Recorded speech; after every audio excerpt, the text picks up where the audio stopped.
Atentos porque hablamos del riñón, Julia.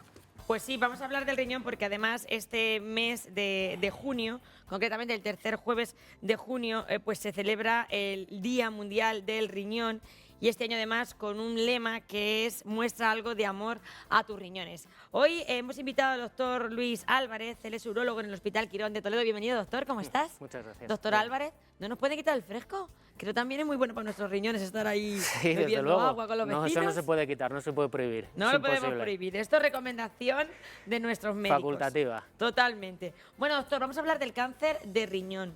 ¿El cáncer de riñón es un cáncer poco frecuente? Bueno, poco frecuente no, entra dentro del top 10 de las enfermedades oncológicas que afectan al mundo, sobre todo a los países más desarrollados. No es una patología rara, es bastante habitual. ¿Y cómo se manifiesta? Pero no es uno de los cánceres, a lo mejor que tenemos en primera línea, porque como hay algunos que están ocupando ya esas casillas de salida tan inmediatas, pues es verdad que cuesta más a lo mejor encontrar a alguien que padezca un cáncer de riñón, pero el problema que tiene el cáncer de riñón es que sus síntomas no son muy evidentes en un principio, no da la cara. Normalmente el cáncer renal es asintomático. Exacto. Desde hace ya unos cuantos años que se popularizó el uso de la ecografía como método diagnóstico de cualquier patología, la mayoría de los tumores renales se diagnostican en fases precoces que no dan ningún tipo de síntoma. Hace años, cuando la ecografía no estaba tan popularizada, sí que llegaban los pacientes en estadios más avanzados y había una serie de síntomas clásicos que se llaman sangrado con la orina, dolor lumbar y sensación o palparse una masa en el costado. Eso ya es raro que aparezca en la consulta, suele significar que la enfermedad ya está más avanzada, ya no es un estadio precoz. El teléfono está abierto, doctor, para que nuestros pacientes, en este caso nuestros espectadores, te puedan preguntar, puedan consultar al 925 28 67 91. Si ustedes prefieren, nos mandan un WhatsApp al 660 37 39 30 y nos cuentan, pues a lo mejor algún síntoma que hayan tenido o quizás usted ha sido operado de cáncer de riñón. Pues nos lo cuenta y lo compartimos con el resto de espectadores su experiencia. Es verdad que ya la gente no llega con esa sintomatología tan agravada, pero sí que es cierto que a veces no observamos síntomas que aparecen y que dejamos pasar. Síntomas evidentes que nos deberían de hacer consultar con nuestro médico de cabecera, doctor. El riñón es un órgano bastante sufrido. Es poco habitual que dé algún síntoma de alarma, salvo cuando tiene infecciones o cuando tiene los famosos cálculos urinarios, con los cólicos famosos, que todo el mundo conocemos a alguien que ha tenido cólicos, que ahí sí que da síntomas de dolor, sangrados, de fiebre. Si el órgano empieza a fallar, empieza a depurar mal la orina, los síntomas son a mayor largo tiempo y no son provocados por el órgano en sí. Los síntomas se producen por el acúmulo de los productos de desecho que no ha eliminado el riñón en el cuerpo. Pérdida de apetito, pérdida de peso, deterioro, bajo nivel de conciencia, pero eso suele indicar ya que el riñón lleva funcionando mal mucho tiempo. Aguanta bastante hasta que nos empieza a decir que aquí pasa algo.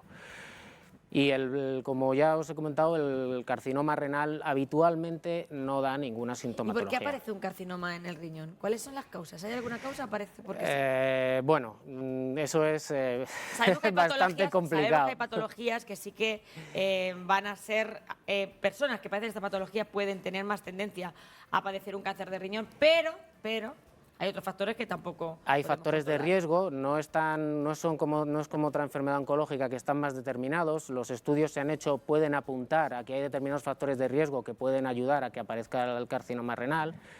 Factores de riesgo siempre hay que definir sobre cuáles podemos actuar y sobre cuáles no. Exacto. Es decir, por ejemplo... El tabaco, pues podemos actuar, Exacto, doctor. eso es. El tabaquismo es uno de los factores que se ha visto que aumenta el índice de carcinoma renal y que además está asociado al número de cigarrillos. Cuanto más hábito tabáquico tenemos, más riesgo de padecer esta enfermedad. O sea, que el tabaco, mira, ayer estuvimos además con otro compañero tuyo de parapléjicos, precisamente hablamos de la esclerosis múltiple y otra vez volvimos a meter en el saco de no al tabaco. Es decir, el tabaco y seguimos siempre metiéndole en el no, porque nos va no quiere decir que toda la persona que fume va a padecer un cáncer de riñón, pero evidentemente pues tiene más papeletas. Cuidado los diabéticos, cuidado también los diabéticos con sus riñones. Sobre todo tipo 2. La diabetes, efectivamente, la tipo 2 parece que puede tener algo que ver con la aparición de lesiones renales, pero sobre todo es la hipertensión. La hipertensión. La hipertensión, el mal control de la hipertensión, lo que acaba dañando el riñón y puede favorecer la aparición de tumores renales, así como la obesidad. El sobrepeso favorece que en los tejidos haya menos concentración de oxígeno y eso favorece la aparición de neoplasias, en este caso de carcinoma renal. ¿Se da más en hombres que en mujeres el cáncer de riñón? Se da más en hombres que en mujeres. Tienen el doble de riesgo los hombres que la mujer. Es difícil saber por qué, no es fácil decir pasa esto y por eso los hombres tienen el doble de incidencia de cáncer renal. Parece que como han tenido a lo largo de los años más hábito tabáquico puede andar por ahí la cosa. Exacto. Lo que pasa es que ahora el hábito tabáquico se está regularizando bastante entre los dos sexos. De hecho ahora los chicos fuman bastante menos y las mujeres fuman bastante más. Todos los vicios nos cogemos nosotras, sí, doctor. Eso es. ¿Y cómo cuidamos nuestros riñones? ¿Cómo los protegemos? ¿Cómo llegamos a esa tercera, cuarta edad ahora ya con unos riñones sanos? Como hemos dicho, los factores de riesgo hay sobre los que podemos hacer algo y sobre los que no podemos hacer nada. La raza, el sitio donde vivimos, sobre eso pues no podemos hacer nada. El control de la hipertensión, el control de la diabetes, el control de la obesidad, eso ha marcado mejoría en el pronóstico, la aparición de lesiones renales. Pocas cosas más podemos hacer. La dieta, pues parece que dietas altas en frutas, en vegetales, controladas en las grasas y en las proteínas, parece que protegen un poco del tema del riñón. Y una cosa bastante curiosa, que siempre hablamos del tabaco, que es muy malo y está claro que es malísimo, parece que el alcohol en dosis muy bajas puede tener hasta un efecto protector. ¿Mira? Sí, que siempre se asocia el alcohol con que salga y evidentemente lo es. Una cervecilla. Eso es. Parece que hay el grupo de riesgo. Un vinejo. Eso es. Siempre que Ahora dejadlo ahí, no nos envalentonemos. Pero qué curioso, ¿y por qué? Pues no se sabe muy bien. Parece que el efecto diurético del alcohol puede ayudar a que el riñón esté funcionando claro, mejor. como cuando, vamos a ver, todos sabemos cuando tú bebes, hace más pis. Eso es. Entonces está como el riñón trabajando. Eso es. Todas las bebidas alcohólicas son diuréticas. Exactamente. La cerveza incluso todavía más diurética que el resto. Pues parece que podrá ir. Eso no quiere decir que la vais a poner la gente a beber ahora alcohol sin conocimiento, doctor. Es. Simplemente todo con un control. Exacto. Importante. Mucha gente nace con un riñón solo y eso ahora sí que es fácil saberlo porque las ecografías que se hacen desde chiquititos, ya en esa ecografía del 5º mes nos hacen el recuento de los órganos, pero antiguamente ni se sabía. Hay gente que se ha enterado en una ecografía, oye, pues tengo un riñón. Una persona puede vivir con un riñón perfectamente sin ningún problema. La genesia renal la desaparece. Y eso no es tampoco indicador de que puedas tener un cáncer de riñón ni nada. Nada. La genesia renal no es lo mismo que nos tengan que quitar el riñón con el paso del tiempo, por un tumor o por cualquier otra cosa. Ahí, en ese caso, el otro riñón tiene que compensar la función de los dos, pero en una genesia renal es que ese es el órgano que hay y ya de inicio filtra está preparado. Funcionar. Exacto. No da de hecho, yo ayer vi un paciente que se había enterado un año antes que no tenía un riñón. Y funcionaba perfectamente. Perfectamente. Doctor, cuando ya nos diagnostican ese carcinoma en el riñón, ¿habitualmente hay que extirpar el riñón? Depende sobre todo del tamaño de la lesión y de dónde esté localizada. Lesiones por debajo de 4 centímetros se pueden intentar quitar solo la lesión, pero también depende mucho de cómo esté, de dónde esté localizada y cómo esté incluida en el órgano. Hay veces que está tan incluida claro, porque está como muy metido. Efectivamente. Y no se puede quitar solo la lesión y a pesar de que sea pequeña, hay que quitar todo el riñón porque no hay seguridad para quitar solo la lesión. A mí me gusta mucho el tema de las glándulas suprarrenales. Bueno, no es que me guste, pero bueno, que sabemos que las glándulas suprarrenales cumplen una función muy importante, fabricando también el cortisol, esa hormona tan importante que además en el mundo en el que vivimos pues alteramos demasiado. ¿Esa alteración hormonal, esa subida de cortisol, pueden provocar en un momento determinado que se desarrolle un carcinoma? Son dos órganos independientes. Lo único que están es juntos. Pero ¿podría favorecer en algún momento? El aumento, pero porque el aumento de cortisol normalmente lleva asociado el aumento en la tensión arterial. Exacto, que al final van ligados. Efectivamente, totalmente. eso es. O sea, que además, es que luego, como dicen eso, aparecen los primos y los primos segundos. Eso es. Aparte que también hay que cuidarlos. Los aumentos de la hipertensión por el aumento del cortisol, el tratamiento es más complicado. No se suelen manejar igual que una hipertensión normal. Claro, porque ahí tienes que controlar la hormona del cortisol, porque se está produciendo esa subida y luego aparte la hipertensión. Que hay mucha gente que tiene ese problema. O sea, que ese sería otro tema importante que tendríamos que tratar otro día, doctor. Tenemos nuestro riñón, ya hemos visto si hay ese carcinoma, en un principio si hay que extirpar el riñón. Tenemos otro riñón sano. Habitualmente, como ocurre, por ejemplo, a veces en el cáncer de mama, que aparece el cáncer en un pecho y también aparece en el otro. ¿Esto ocurre en el riñón también? No. No. El que haya tumores contralaterales y sincrónicos es excepcional. O sea, es que puede rarísimo. haber un cáncer en un riñón y el otro estar limpio sin ningún problema. Es lo habitual. ¿Qué es lo habitual? Lo habitual es que haya un órgano enfermo y el otro esté bien. Hay esa pacientes, hay pacientes que tienen muy mala suerte y hacen tumores sincrónicos Pero no es lo habitual. No es lo habitual. Eso también es importante decirlo, No es lo doctor. habitual. No es lo habitual. Y cuando quitamos el riñón, esa persona ya se queda limpia. Si el diagnóstico ha sido precoz, la tasa de curación del carcinoma renal es muy alta, sí. He escuchado, por ejemplo, en otros tipos de cáncer que a lo mejor aparece incluso el cáncer de colon, suele hacer metástasis a veces en el riñón. ¿Suele ser un secundario el cáncer de riñón o a veces también aparece como primer cáncer? Porque yo siempre lo he escuchado como, No. he hecho metástasis en el riñón y digo, jolines, siempre aparece el riñón ahí. No, lo normal Me es llama que a mí la sea atención. un carcinoma primario de riñón. De riñón. Que sea una afectación metastásica de otro tumor, eso es excepcional, es lo Es más raro. excepcional. Y ahí normalmente el tratamiento no es la nefrectomía, salvo que haya algún tipo de problema, porque ya la enfermedad que ha dado esa lesión ya se considera que está diseminada, no le vamos a aportar nada al paciente quitándole esa... Exacto, entonces ahí se debe utilizar otro tipo de tratamiento. Efectivamente. Cuando extirpáis el riñón, ¿qué tipo de tratamiento utilizáis? ¿Utilizáis quimio también para el paciente o directamente se extirpa el órgano? Lo normal es lo primero quitar el riñón, eso es lo normal, salvo que... ¿Es muy agresiva esa operación? ¿o no? La cirugía se hace por laparoscopia Sí. habitualmente y tiene un posoperatorio de un día, O sea, poco muy más. bien, Sí, muy bien. y se suelen ir bastante bien. Hay algún caso que puede sangrar o puede sus ¿Tiene tripas que ir estar más con sonda los lentitas. primeros días?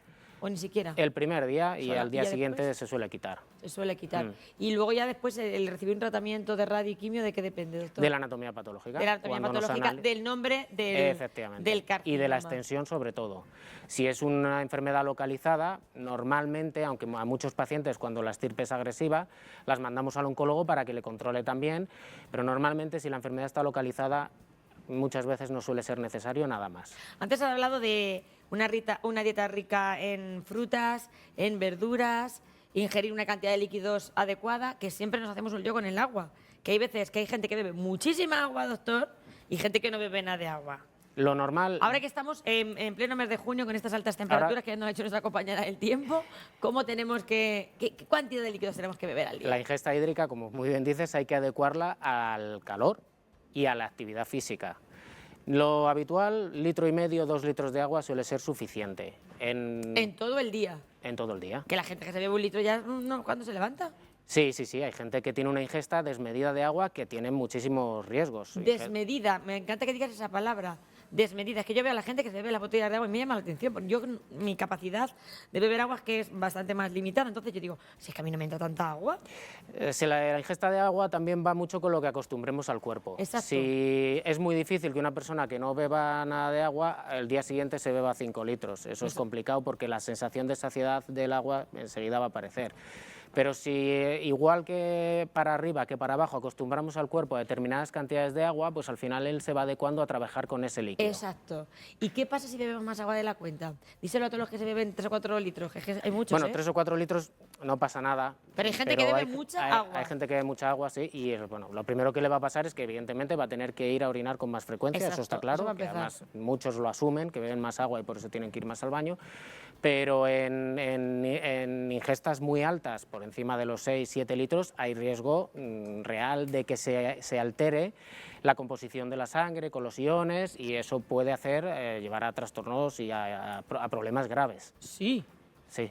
O sea, que tanto malo es beber mucha agua como beber poca. Exacto. Claro, también yo le decía al doctor, vamos a hacer hincapié, doctor, en la deshidratación en nuestras personas mayores, que es verdad que muchas veces a algunos, pues, por diversos tipos de patologías, se les olvida beber agua. Eso sí que es importante que insistamos, y en los pequeños, Sí. ¿verdad? Es importante también, cuando son chiquiticos, yo recuerdo cuando mis hijas eran bebés, me decía siempre, no hay que darles agua hasta los 6 meses, me dijeron, yo creo, yo no les di agua.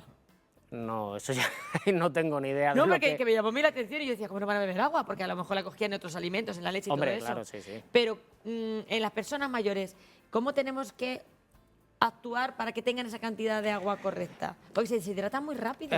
Sí, se deshidrata muy rápido también porque hacen una ingesta menor, pero eso es ir acostumbrando al cuerpo poco a poco, es ir marcándose, pues me tocan 2 vasos de agua a lo largo de la mañana, luego a ver si es algo más, y eso va haciendo que tu cuerpo vaya pidiendo esa cantidad de agua. Y para, por ejemplo, la gente que tenga mayores a su cargo, ¿cómo le recomendarías que tuvieran esa administración de agua? Eso es complicado. Siempre la gente mayor está acostumbrada a sus rutinas y cambiarlas es difícil. Pero por lo menos que tengan ese 1,5 litros litro y medio, 2 litros. O 2 litros en todo el día. Y ahora en calor y en las zonas de Castilla-La Mancha que hace un calor importante, más. 3 litros quizás sea lo adecuado para gente mayor. Y doctor, hablando de personas mayores, a mí me llama siempre la atención, cuando hay un ingreso de persona mayor siempre es, los riñones han dejado de funcionar. O sea, siempre aparecen los riñones ahí como el elemento clave. Siempre los riñones, es que cuando ingresan la gente mayor con procesos graves, es uno de los primeros órganos que se ven afectados porque necesitan mucha hidratación, pero también necesitan mucha perfusión sanguínea.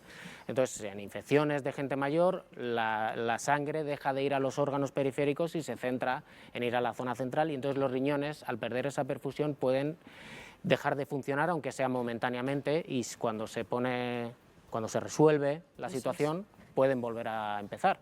Pero que es una situación de esas es grave. Sí, claro, porque claro. Después, es que a mí me llama siempre la atención que cuando han dejado de funcionar los riñones, luego ya viene otra patología más grave, incluso después la muerte en personas muy mayores, que hay que cuidar los riñones, doctor. Hay que cuidarlos, sí. Que muchas veces los vemos ahí, como están ahí funcionando en silencio, ¿verdad? Exacto. Decimos, mira, los riñones ahí, no nos hacemos caso. Es muy importante, por supuesto, cuidar nuestro corazón, pero que es un órgano vital, los riñones, y que tenemos que cuidarlos, y por eso queríamos dedicarles hoy, esta mañana, al cáncer de riñón. Gracias, ahora tenemos las ecografías que nos permiten hacer esos diagnósticos precoces, visitar a nuestro urólogo cuando tengamos síntomas que no nos cuadren, a nuestro médico de cabecera que nos derive, y pues beber el agua sin pasarse. Todo eso aprendí hoy, doctor. Me voy con la lección aprendida. Eso está bien. Y a beber más agua. Muy bien. Gracias, doctor Álvarez, urólogo Gracias. del Hospital Quirón de Toledo. Un placer Gracias, tenerte en el igualmente. programa. Muchas gracias.